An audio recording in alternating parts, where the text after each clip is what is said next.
हातामध्ये घेतलेल्या मेहनत्या भविष्यात मशाली होतात.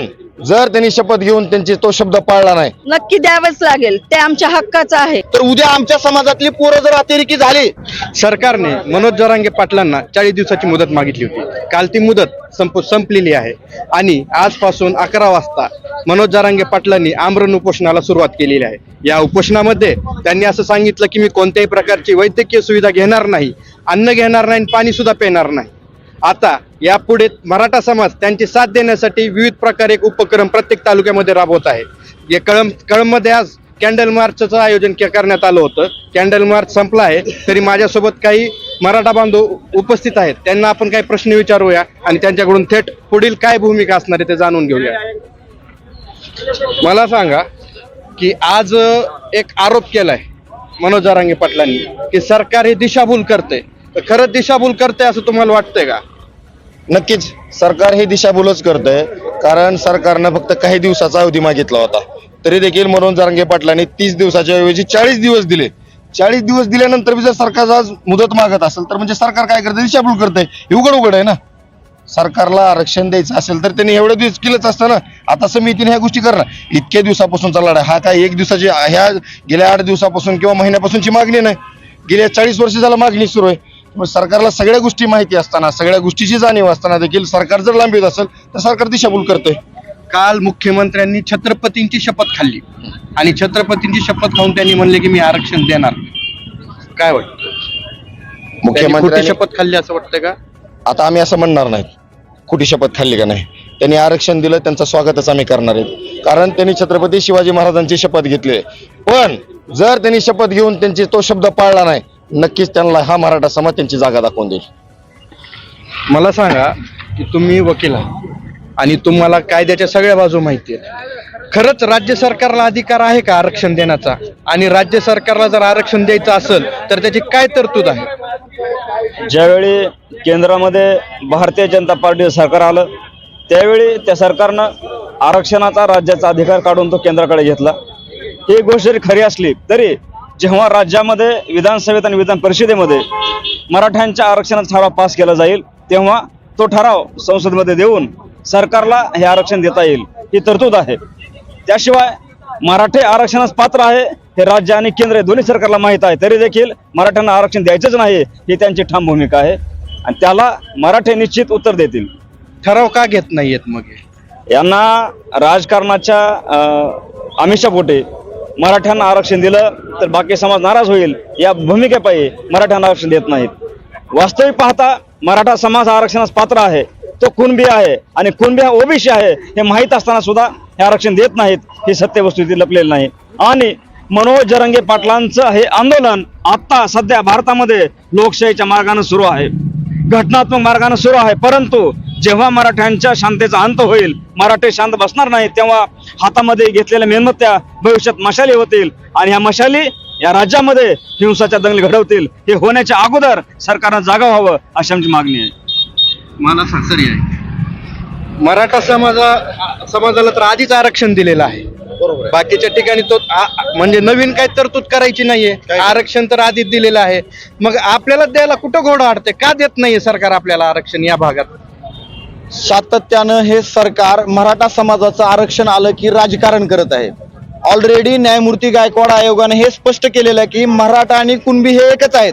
त्यामुळे कुणबींना जे आरक्षणाचा लाभ दिला जातो तो मराठा समाजातील सगळ्या बांधवांना दिला गेला पाहिजे. मात्र जाणीवपूर्वक आरक्षणाचा फायदा घेण्यासाठी सातत्यानं हे सरकार ओबीसीची भीती दाखवून मराठ्यावर खूप मोठा अन्याय अत्याचार करत आहे. एकीकडे न्यायाची भूमिका काय असली पाहिजे की ज्या समाजाला न्याय मिळाला पाहिजे त्या समाजाच्या न्याय हक्कासाठी सरकारनं पुढे आले पाहिजे आणि वंचित घटकाला न्याय दिला पाहिजे. तर आज मराठवाड्यातील मराठे आणि उर्वरित महाराष्ट्रातले मराठे या आरक्षणासाठी पात्र असताना देखील सरकार जाणीवपूर्वक या मराठा समाजाला आरक्षण देत नाही. त्याच्यामध्ये राजकीय गोडगंबाल अडकलेला आहे, बाकी कारण काही नाहीये. गेल्या अनेक दिवसापासून जरांगे पाटलांनी जी मागणी लावून धरलेली आहे त्या मागणीला एक कायदेशीर आधार आहे.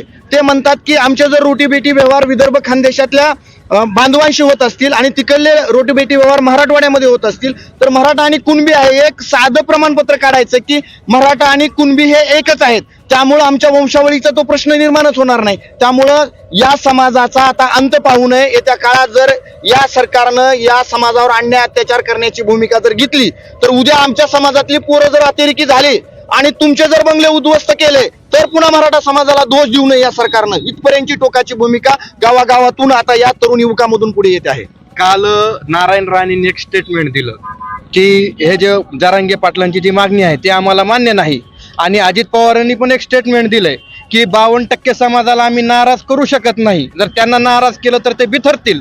यावर आपलं काय म्हणणं आहे? एक सरकार म्हणून सरकारची ठोस भूमिका असली पाहिजे. जो वंचित घटक आहे, जो आर्थिकदृष्ट्या दुर्बल घटक आहे, ज्याचं शिक्षणामध्ये आणि नोकऱ्यामध्ये प्रमाण कमी आहे, अशा समाजावर ठरवूनही नैतिकदृष्ट्या अन्याय करता येत नाही. त्यामुळं नैतिकदृष्ट्या आम्ही त्या आरक्षणाचे लाभार्थी आहेत, परंतु जाणीवपूर्वक अनेक वर्षापासून या सरकारनं आम्हाला या ओबीसी प्रवर्गातल्या आरक्षणाच्या कक्षेतून बाहेर ठेवलेलं आहे. ऑलरेडी आम्हाला काउंटिंग मध्ये घेतलेलं आहे, हे त्या सरकारनं विसरू नये.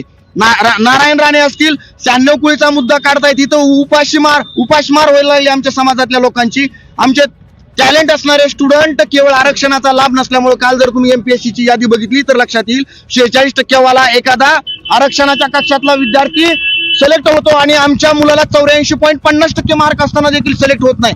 खऱ्या अर्थानं आमचा रोष इथेच आहे की आमच्याकडे गुणवत्ता असताना, आमच्याकडे ती गुणवत्ता सिद्ध करण्याची ताकद असताना आम्हाला योग्य तो न्याय भेटत नाही. त्यामुळे खऱ्या अर्थानं मराठा समाजाला त्यात काउंटिंग मध्ये घेतलेला आहे. कोणत्याही समाजावर अन्याय होणार नाही किंवा मराठा समाजाची ती भूमिका कधीच नाही, असणारही नाही. इतर समाजावर अन्याय होणार नाही याची दक्षता मराठा समाज घेतोय. सरकारनं त्याची काळजी करू नये. आज जर आरक्षणाच्या लढ्यातली मुलं बघितली तर ते आमचे मित्र आहेत, ते ओबीसी प्रवर्गामध्ये आरक्षणाचा लाभ घेत आहेत. त्यामुळं त्या ओबीसी बांधवाच्या मनामध्ये मराठा बांधवांना आरक्षण देण्याच्या संदर्भात कसलाही आकस नाही किंवा सूडबुद्धी देखील नाहीये. हेही सरकारनं नीट लक्षात घ्यावं. राजकीय पातळीवरती नेत्याने जुंपून द्यायची आणि त्याचा लाभ घ्यायचा, हे त्याचं राजकीय कारस्थान चालू आहे. तर मला सांगा की येणाऱ्या 5 दिवसात आपला उपक्रम चालणार आहे, याचा सरकारवर काही दबाव पडेल का? नक्की पडेल ना, कारण का 5-5 दिवस जर प्रत्येक तालुक्याला जिल्ह्याला असे प्रोग्राम चालत राहिले तर रस्ता सुव्यवस्था बिघडतीये, आर्थिक सगळं हे बिघडतंय आणि सगळी मुलं रस्त्यावर उतरतायत आणि ते खेळ बघतायत. आज प्रशासनाचं प्रत्येक गोष्टीतून जर विचार जर केला तर जे 40 दिवसात द्यायचं होतं ते आणखी नाही वेळ मागू घेत आहेत. म्हणजे वेळ खाऊ सरकार हे काय करणार आहे तेच कळना झाले. तेच माझं म्हणणं तेच आहे, 40 दिवसाची मुदत देऊन सुद्धा त्यांनी आरक्षण दिलं नाही. मग आता तरी देतील असं वाटतं तुम्हाला? नक्की द्यावंच लागेल, ते आमच्या हक्काचं आहे आणि ते द्यावेच लागेल. येणाऱ्या काळात मराठा समाजाला आरक्षण भेटतंय का हे पाहणं महत्वाचं राहील.